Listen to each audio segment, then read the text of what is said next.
करते हैं question number 1 से। यहाँ पे क्या कह रहा है, करेक्ट स्पेलिंग फाइंड आउट करनी है वर्ड एम्बेरस की। एम्बेरस का मतलब होता है शर्मिंदा होना या फिर किसी को शर्मिंदा करना। तो यहाँ पे इसकी करेक्ट स्पेलिंग होती है EMBARRASS। यहाँ पे ये इसकी करेक्ट स्पेलिंग होती है। लोगों को कन्फ्यूज़न हो जाता है कभी आर और एस में कि कौन सा डबल है कौन सा सिंगल है, तो यहाँ पे दोनों ही डबल होते हैं। ऐसे ही नेक्स्ट क्वेश्चन में आते हैं। क्वेश्चन नंबर 2 क्या कह रहा है, choose the one with the correct spelling. यहाँ पे वर्ड दिया हुआ है हमारा क्या, मेंटेनेंस। मेंटेनेंस का मतलब होता है रख रखाव किसी चीज़ का। तो यहाँ पे इसकी जो करेक्ट स्पेलिंग होती है वो होती है MAINTENANCE। यहाँ पे भी लोगों को कन्फ्यूजन हो जाता है, टी के बाद जो ई लगा है उसमें वो लोग वहाँ पे TAIN कर देते हैं, लेकिन यहाँ पे TEN होगा। तो हमारे यहाँ पे सही ऑप्शन हो जाएगा सी। ऐसे ही नेक्स्ट क्वेश्चन पे आते हैं। From the following universe choose the one with the correct spelling. यहाँ पे वर्ड दिया हुआ है हमारा रिकमेंडेशन। रिकमेंडेशन का मतलब होता है किसी की सिफारिश करना या किसी को सुझाव देना किसी चीज़ के बारे में, वो हो जाता है हमारा रिकमेंडेशन। इसकी जगह जो डी ऑप्शन में जो स्पेलिंग दी हुई है वो सही होती है। क्या दी गई है स्पेलिंग, RECOMMENDATION। यहाँ पे हमारा डी ऑप्शन सही हो जाएगा, बाकी सारी स्पेलिंग गलत हो जाएंगी बाकी 3 ऑप्शंस की। ऐसे नेक्स्ट क्वेश्चन में आते हैं। इसमें भी देखिए करेक्ट स्पेलिंग हमें फाइंड आउट करनी है किसकी, साइंटिफिक की। साइंटिफिक मतलब कोई वैज्ञानिक दृष्टिकोण से अगर किसी चीज़ को देखा जाता है तो वो साइंटिफिक नज़रिया एक तरह से कहते हैं। तो यहाँ पे हमारा जो बी ऑप्शन दिया हुआ है उसकी स्पेलिंग देखिए SCIENTIFIC। यहाँ पे हमारा ये होती है स्पेलिंग सही साइंटिफिक की। यहाँ पे हमें कन्फ्यूजन होता है टी के बाद में जो ई आएगा या फिर आई आएगा। यहाँ पे आई आता है, ई नहीं आता है, ई गलत हो जाता है। ऐसे देखिए नेक्स्ट क्वेश्चन में आते हैं। ये क्या है, वन वर्ड सब्स्टिट्यूशन का क्वेश्चन है। One who knows everything. One who knows everything एक तरह से भगवान के लिए इसको यूज़ करते हैं। ये हमारा जो सी ऑप्शन दिया हुआ है ओमनीशिएंट, ये हमारा होता है वन हु नोज एवरीथिंग। ये ओमनी वाले जितने भी वर्ड होते हैं ज़्यादातर भगवान या गॉड के लिए यूज़ किए जाते हैं। जैसे ए ऑप्शन हमारा यूज़ किया गया है ओमनी प्रेजेंट। ओमनी प्रेजेंट का मतलब होता है कहीं होना, और ओमनी का मतलब होता है सब जगह। तो ओमनी प्रेजेंट का मतलब होता है कि ऐसा इंसान जो हर जगह पाया जाता हो, जो हर जगह हो। जैसे भगवान के लिए बोलते हैं God is everywhere, God is omni present. ऐसे बी ऑप्शन हमारा दिया हुआ है ओमनी पोटेंट। पोटेंट का मतलब यहाँ पे है पावर से, स्ट्रेंथ से। तो यहाँ पे बी ऑप्शन में जो ओमनी पोटेंट लिखा है इसका मतलब हो जाएगा one with the maximum power, जिसके पास सबसे ज़्यादा ताकत हो। तो ये भी भगवान का यूज़ करते हैं एक तरह से। ओमनीशिएंट तो हो गया हमारा वन हु नोज एवरीथिंग। और ओमनी पेरेंट का मतलब हो गया ऐसा ऐसा इंसान जहाँ से सबका उद्भाव हुआ हो, जहाँ से सबका जन्म हुआ हो, हर चीज़ जहाँ से निकल के आई हो, तो उसको बोलते हैं ओमनी पेरेंट। जैसे भगवान के लिए बोलते हैं कि सबको भगवान नहीं बनाया है, तो भगवान के लिए यूज़ करते हैं ओमनी पेरेंट। तो हमारा जहाँ पे सी ऑप्शन सही हो जाएगा। नेक्स्ट क्वेश्चन देखते हैं। ये भी वन वर्ड सब्स्टिट्यूशन है। यहाँ पे फोबिया से रिलेटेड हमें ऑप्शंस दिए गए हैं। क्वेश्चन पूछा गया है एक्सट्रीम फियर ऑफ हाइट्स। मतलब फोबिया का मतलब होता है बहुत ज़्यादा किसी चीज़ से डर लगना, कोई काम से या फिर किसी चीज़ से डर लगना। तो यहाँ पे एक्सट्रीम फियर ऑफ हाइट्स पूछा गया है, यानी कि हाइट से जिसको बहुत ज़्यादा डर लगता हो तो उसको बोलते हैं एक्रोफोबिया। हाइट से डर को बोलते हैं एक्रोफोबिया। फोबिया का मतलब ही होता है किसी चीज़ से डरना। बाकी जो ऑप्शंस दिए गए हैं वो देखिए। जैसे एरोफोबिया यहाँ पे दिया गया है, तो एरोफोबिया होता है उड़ने से जब डर लगता है किसी को, तो वो होता है एरोफोबिया। और यहाँ पे हमारा बी ऑप्शन दिया गया है एग्लोफोबिया। एग्लोफोबिया होता है किसी को दर्द से बहुत ज़्यादा डर लगता है, उसको बोलते हैं एग्लोफोबिया। और सी ऑप्शन तो हो गया हमारा extreme fear of Heights, acrophobia. और डी हो गया डी हमारा दिया हुआ है ऑटोफोबिया। ऑटोफोबिया होता है जिसको अकेलेपन से डर लगता है, जो अकेला रहने से बहुत ज़्यादा डरता है, उसको बोलते हैं ऑटोफोबिया। ये हो गया हमारे ऑप्शंस। यहाँ पे सी ऑप्शन करेक्ट हो जाएगा। क्वेश्चन नंबर 7 पे आते हैं। ये भी वन वर्ड सब्स्टिट्यूशन का क्वेश्चन है। यहाँ पे देखिए किलिंग से रिलेटेड जो सब्स्टिट्यूशन होते हैं इनमें हमेशा याद रखिए साइड वर्ड का यूज़ होता है। जो लास्ट में जो सफिक्स जो यूज़ किया गया है साइड, CIDE, इसका मतलब होता है किसी को मारना।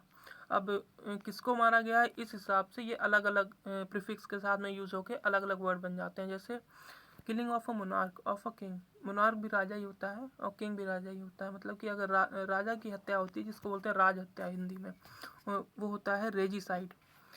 रेजी राजा से रिलेटेड होता है, किंग से रिलेटेड, और साइड का मतलब होता है हत्या या मारना।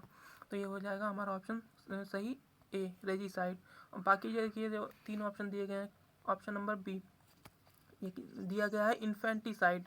देखिए इन्फेंट का मतलब होता है जैसे कोई नया नया कोई बच्चा जन्मा हो जिसको बोलते हैं हम नवजात, उसको अगर कोई मार देता है तो उसको बोलते हैं इन्फेंटिसाइड। और हमारे देखिए सी ऑप्शन दिया हुआ है होमिसाइड। होमिसाइड होता है किसी भी इंसान को अगर कोई इंसान मार देता है तो वो होता है होमिसाइड। ऐसे ही हमारा डी ऑप्शन दिया गया है फेटिसाइड। फेटिसाइड की यहाँ पे कभी कभी स्पेलिंग ये भी लिखी मिल सकती है FOET CIDE। तो फीट का मतलब होता है भ्रूण, मतलब भ्रूण हत्या जो होती है उसकी हिंदी उसकी उसको बोलते हैं फेटिसाइड हम इंग्लिश में।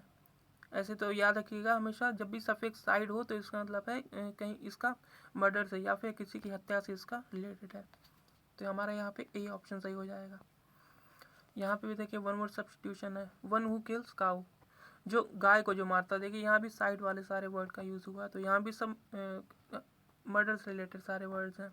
जैसे यहाँ पे बोवीसाइड जो होता है BOVICIDE, ये होता है वन हु किल्स काउ, मतलब गाय की जो हत्या होती है उसको बोलते हैं इंग्लिश में बोवीसाइड। और सी ऑप्शन देखिए हमारा दिया गया है एविसाइड। एविसाइड का मतलब होता है जो कोई चिड़िया होती है, पक्षी होते हैं, इनको अगर मारते हैं, इनकी हत्या करते हैं तो वो कहलाता है एविसाइड। बी ऑप्शन देखिए हमारा दिया हुआ है फेलिसाइड। फेली का यूज़ करते हैं कैट के, अगर कोई बिल्ली को मार देता है तो इसको बोलते हैं हम फेलिसाइड। ए ऑप्शन हमारा दिया गया है इन्फेंटिसाइड। इन्फेंटिसाइड तो अभी बताया था कि अगर नवजात शिशु की कोई हत्या कर देता है इसको बोलते हैं क्या, इन्फेंटिसाइड। नेक्स्ट क्वेश्चन पे आते हैं। वन विद सब्स्टिट्यूशन है फिर से, one who is unable to pay his debt. Debt का मतलब होता है उसका उधार कहीं से उसने लिया हो सकता है बैंक से लिया हो या किसी इंसान से लिया हो, उसको बोलते हैं। तो इसमें क्या कह रहा है कि जो उधार चुकाने में जो असमर्थ हो उसको क्या बोलते हैं, उसको बोलते हैं हिंदी में बोलते हैं दिवालिया, इंग्लिश में बोलते हैं इंसॉल्वेंट। इंसॉल्वेंट। तो यहाँ पे हमारा ए ऑप्शन सही हो जाएगा। अब बाकी ऑप्शन देखिए, बी ऑप्शन दिया है एम्बीडेक्स्ट्रस। एम्बीडेक्स्ट्रस होता है जो दोनों हाथों से आराम से कोई काम कर सकता है, मतलब जैसे जितनी आसानी से राइट हैंड से करता है उतनी आसानी से लेफ्ट हैंड से भी कर सकता है, उसको बोलते हैं हम एम्बीडेक्स्ट्रस। सी ऑप्शन देखिए हमारा दिया गया है बिब्लियोफाइल। बिब्लियोफाइल होता है जिससे किताबों से बहुत प्यार होता है, जिसे किताबें पढ़ने का बहुत शौक होता है या फिर किताबें कलेक्ट करने का बहुत शौक होता है, उसको हम बोलते हैं बिब्लियोफाइल। और इसमें देखिए इस वाले वर्ड में जो सफिक्स यूज़ हुआ है फाइल, PHILE, फाइल का मतलब ही होता है प्यार करना, किसी को बहुत ज़्यादा पसंद करना। तो ये फाइल जहाँ भी वर्ड लग जाएगा किसी के साथ में तो उसका मतलब हो जाएगा कि कोई इंसान पसंद कर रहा है बहुत किसी चीज़ को। और फाइल का एक ऑपोजिट होता है फोब, होता है PHOBE। फोब का मतलब होता है नफरत करना। तो अगर बिब्लियोफोब अगर हो जाएगा तो हो जाएगा जो जिसको किताबों से बहुत ज़्यादा नफरत हो। तो फाइल और फोब ये याद रखिएगा, ये बहुत ज़्यादा वर्ड्स में यूज़ होते हैं ऐसे सफिक्स। डी ऑप्शन हमारा दिया गया है ऑटोबायोग्राफर। ऑटोबायोग्राफर होता है जो खुद की जीवनी लिखता है, बायोग्राफर होता है जो किसी और की जीवनी लिखता है, और खुद की अगर कोई अपनी अगर लाइफ स्टोरी लिखता है, जीवनी लिखता है, तो उसको बोलते हैं ऑटोबायोग्राफर। तो हमारे यहाँ पे ए ऑप्शन सही हो जाएगा। अब चलते हैं नेक्स्ट क्वेश्चन की तरफ। Question number 10, which of the following words is similar in the meaning to the word scant. इसमें स्कैंट का हमें एक तरह से सिनोनिम हमें फाइंड आउट करना है कौन सा है। तो स्कैंट का मतलब होता है जब किसी चीज़ की बहुत ज़्यादा कमी हो जाती है, हद से ज़्यादा कमी, तो वो कहलाता है स्कैंट। अब यहाँ पे देखिए ऑप्शन क्या क्या दिए हैं। ऑप्शन नंबर ए दिया गया है मीगर, MEAGRE। मीगर का मतलब भी होता है कमी से, कि किसी चीज़ की कमी पड़ रही है, जो जितनी चाहिए उतनी नहीं है, उससे कम है, तो वो भी होता है मीगर। तो यहाँ पे हमें इसका सिनोनिम मिल जाएगा मीगर, स्कैंट का सिनोनिम मीगर। यहाँ पे हमारा ऑप्शन ए सही हो जाएगा। तो ऑप्शन नंबर बी दिया गया है रिपील। रिपील का मतलब होता है किसी चीज़ को वापस ले लेना, जैसे कोई नियम बनाया गया उसको हटा दिया गया बाद में, तो कहते हैं रिपील करना उसको। ऐसे सी ऑप्शन दिया गया है एफ्लुएंट। एफ्लुएंट का मतलब होता है रिच पर्सन है कोई, जिसके बहुत ज़्यादा वेल्दी है, वो बहुत ज़्यादा पैसा, हिंदी में बोलते हैं समृद्ध, उसको बोलते हैं एफ्लुएंट। डी ऑप्शन हमारा दिया गया है मिथ। मिथ होता है कोई ऐसी गलत धारणा जो बहुत सारे लोग सही मान लेते हैं, उसको बोलते हैं मिथ। तो यहाँ पे हमारा ए ऑप्शन सही हो जाएगा। अब नेक्स्ट क्वेश्चन पे आते हैं। Which of the following words is similar in the meaning to the word president. President को उससे आप कंफ्यूज मत करिएगा, प्रेसिडेंट से, वो राष्ट्रपति होता है। प्रेसिडेंट का जो मीनिंग होता है वो प्रेसिडेंट यूज़ करते हैं, कोई मिसाल होती है उसको बोलते हैं प्रेसिडेंट। तो यहाँ पे हमारा ए ऑप्शन दिया गया है एग्जाम्पल। तो एग्जाम्पल भी एक तरह से हम मिसाल के तौर पे यूज़ करते हैं। तो प्रेसिडेंट का जो सिनोनिम हो जाएगा वो एग्जाम्पल हो जाएगा। अब देखिए बी ऑप्शन हमारा दिया गया है ऑब्लिवियस। इसको पढ़ते हैं ऑब्लिवियस। तो इसका मतलब होता है ऐसा इंसान जिसको किसी चीज़ से मतलब नहीं रहता हो कि उसके आसपास क्या चल रहा है, या फिर उसको पता ही ना हो कि एक तो कि उसके आसपास क्या चल रहा है। अगर उसको पता हो तो उससे कोई परवाह ना करता हो उसकी क्या चल रहा है उसके आसपास, उसको बोलते हैं ऑब्लिवियस। ऐसे देखिए हमारा नेक्स्ट ऑप्शन दिया गया है सी में लैगार्ड। लैगार्ड का मतलब होता है जो बाकियों से पीछे रह जाता है। कोई काम जैसे चल रहा है उसमें कोई पीछे रह गया, या फिर और किसी चीज़ में पीछे रह गया, उसको बोलते हैं लैगार्ड। डी ऑप्शन दिया गया है हमारा रिक्विजिट। रिक्विजिट का मतलब होता है किसी काम को करने की जो शर्तें होती हैं, वो जो पूरी शर्तें जो पूरी करनी होती हैं किसी काम के होने के लिए, उनको बोलते हैं रिक्विजिट। जैसे किसी जॉब के लिए अप्लाई करने के पहले कुछ रिक्विजिट्स होते हैं कि आपकी एज इतनी होनी चाहिए, आपकी क्वालिफिकेशन ये होनी चाहिए, तो ये रिक्विजिट्स कहलाते हैं। तो हमारा यहाँ पे ए ऑप्शन सही हो जाएगा, प्रेसिडेंट का सिनोनिम एग्जाम्पल। ऐसे हमारा क्वेश्चन नंबर 12 है। Which of the following words is similar in the meaning to the word scathing. Scathing का मतलब होता है बहुत ही कड़ा, जैसे कहते हैं ना कड़ी निंदा करना, या फिर बहुत ही कड़ा हमला करना, तीखा हमला करना। तो ये सब कड़ा तीखा ये सब होते हैं स्केदिंग। स्केदिंग के ये सब सिनोनिम होते हैं। तो यहाँ पे देखिए ऑप्शंस में इसका माइल्ड का मतलब होता है हल्का फुल्का। तो ये तो इसका एक तरह से एंटोनिम हो गया, ऑपोजिट हो गया स्केदिंग का। स्केदिंग का एंटोनिम हो सकता है क्या, माइल्ड। ये हमारा ऑप्शन नहीं है। बी ऑप्शन होता है फियर्स। फियर्स का मतलब होता है बहुत कड़ा, जैसे कहते हैं ना कड़ा प्रहार करना, कड़ा हमला करना, तीव्र हमला किया। तो ये सब होता है फियर्स का मतलब। तो स्केदिंग का मतलब भी यही सब होता है। तो इसका सिनोनिम हो गया फियर्स।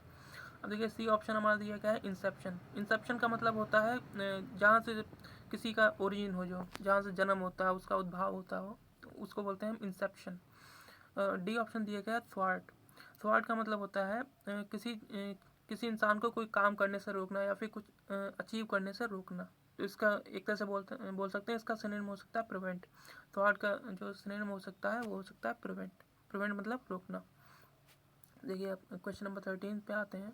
यहाँ पे देखिए सिमिलर वर्ड पूछ रहा है, यानी कि सिनोनिम पूछ रहा है लेजिटिमेट का। लेजिटिमेट होता है कोई जायज़ बात हो, या फिर कोई जायज़ चीज़ हो, उसको बोलते हैं लेजिटिमेट। जो कानूनी रूप से सही हो, जायज़ हो। तो इसका हमें सिनोनिम ढूंढना है। तो देखिए ऑप्शन नंबर ए होता है इनवैलिड।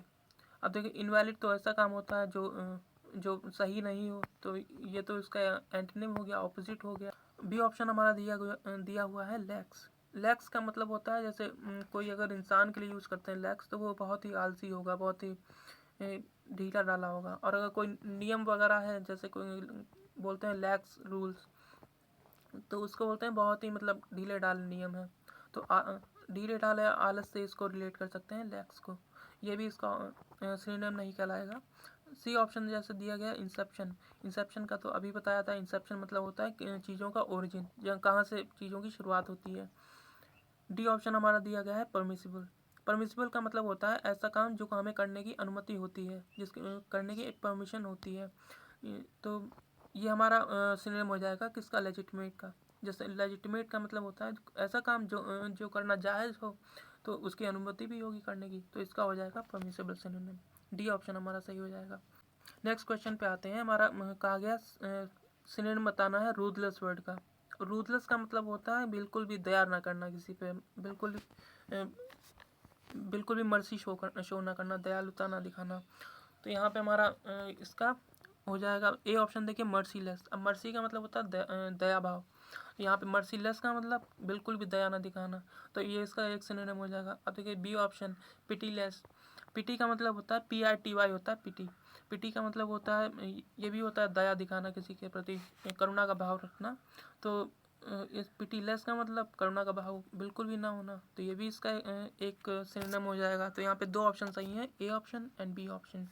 अब सी ऑप्शन देखिए क्या लिखा हुआ है, एवर्जन। एवर्जन का मतलब होता है किसी के लिए बहुत ज़्यादा घृणा होना, आपके मन में, या फिर आप किसी के बहुत ज़्यादा खिलाफ हैं तो वो कहलाता है अवर्जन।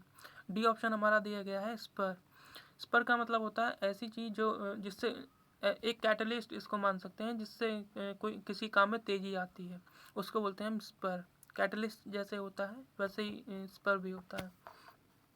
तो यहाँ पे हमारे दो ऑप्शन सही हो जाएंगे, ए एंड बी। अब देखिए क्वेश्चन नंबर 15 पे आते हैं हम। क्या बोल रहा है यहाँ पे, एंटोनिम हमें फाइंड आउट करना है मैलिशियस वर्ड का। मैलिशियस का मतलब होता है कोई ऐसा काम जो किसी को चोट पहुँचाने वाला हो, किसी का नुकसान करने वाला हो। तो यहाँ पे हमें इसका एंटोनिम फाइंड आउट करना है। तो ए ऑप्शन देखिए दिया हुआ है हॉस्टाइल। हॉस्टाइल का मतलब होता है एक तरह से दुश्मनी, हॉस्टाइलिटी बोलते हैं जिसको, दुश्मनी, या फिर किसी से घृणा का भाव रखना हॉस्टाइल कहलाता है। तो ये तो इसका नहीं हो सकता एंटोनिम, ये तो इसका एक तरह से सिनोनिम हो गया। तो बी ऑप्शन हमारा दिया गया है डेप्यूट। डेप्यूट का मतलब होता है किसी को कोई काम करने के लिए नियुक्त करना, अपॉइंट करना, वो होता है डेप्यूट, किसी को कोई काम देना। अब देखिए सी ऑप्शन देखिए बेनोवलेंट।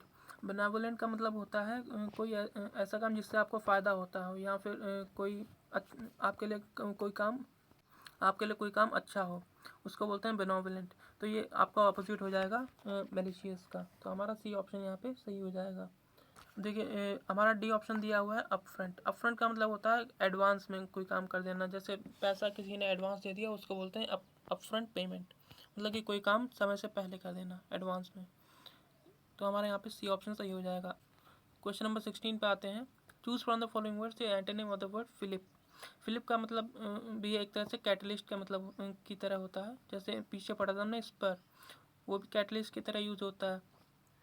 तो यहाँ पे फिलिप का मतलब भी कोई ऐसी चीज़ जिससे हमें किसी काम को करने में मदद मिलती है, जिससे हम कोई काम चल रहा होता है वो और तेज़ हो जाता है।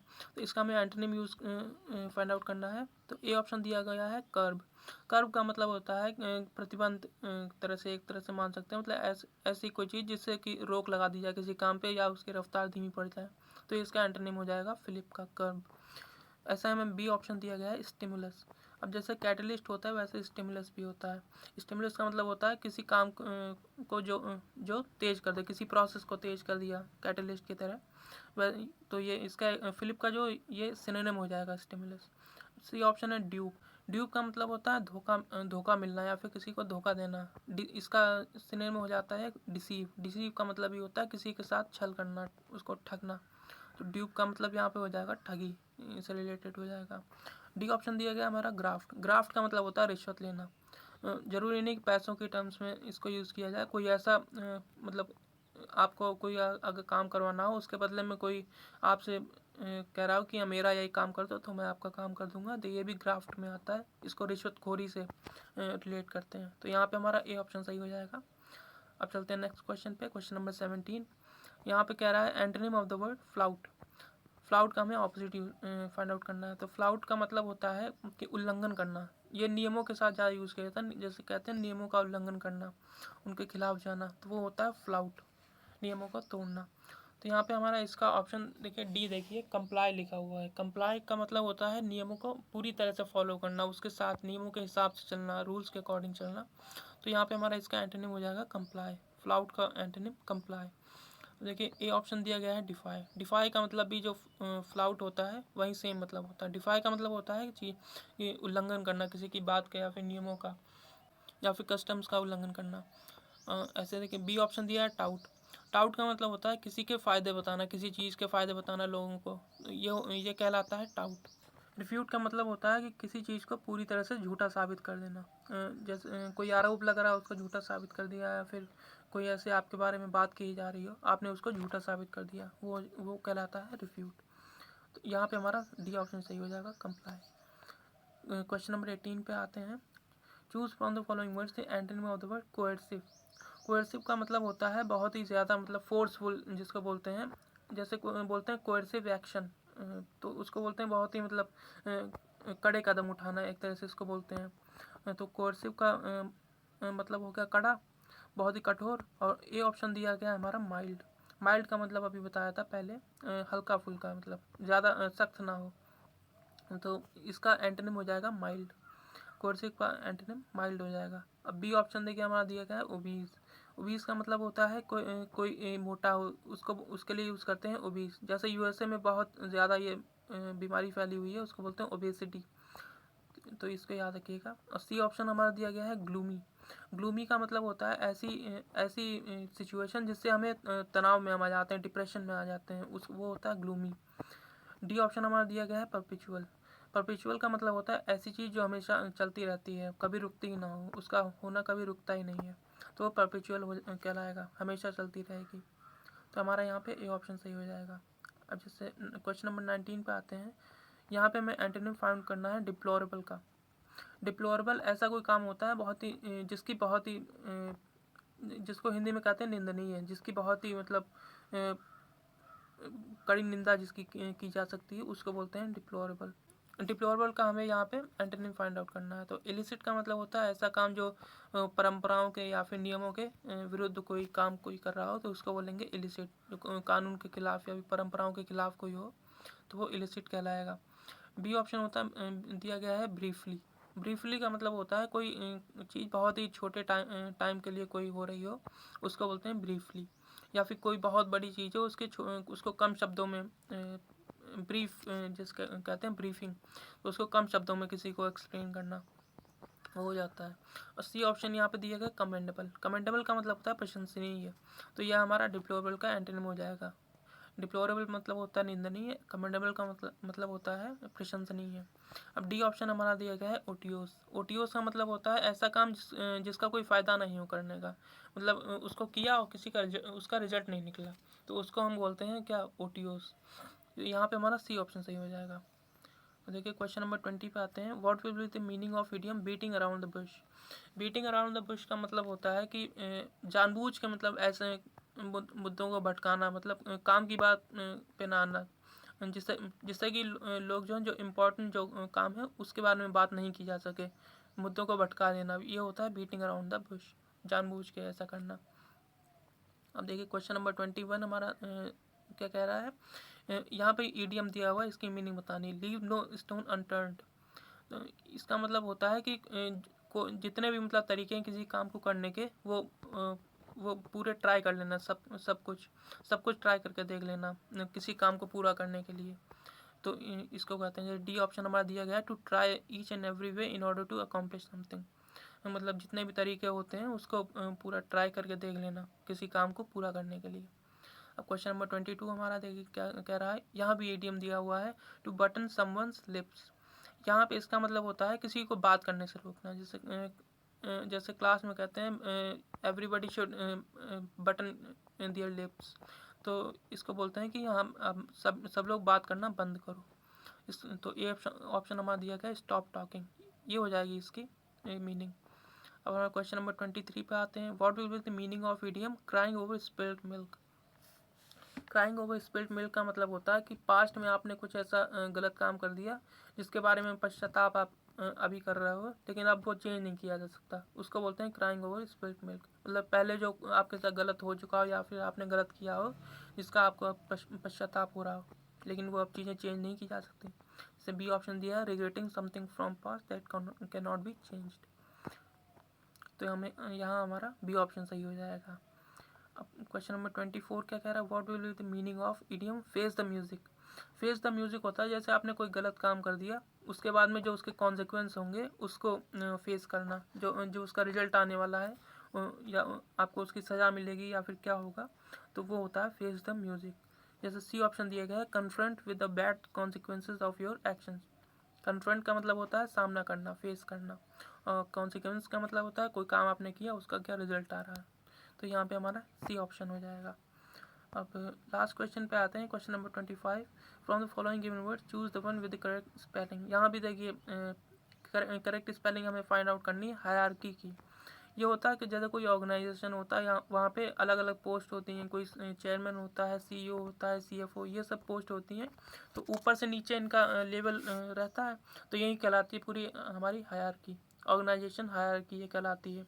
इसकी स्पेलिंग में बहुत कन्फ्यूजन होता है, तो यहाँ पे जो ए ऑप्शन दिया गया है ये इसकी सही स्पेलिंग होती है HIERARCHY, इसको पढ़ते हैं हायरार्की। यहाँ पे हमारा ए ऑप्शन सही हो जाएगा, बाकी सब गलत हो जाएंगे।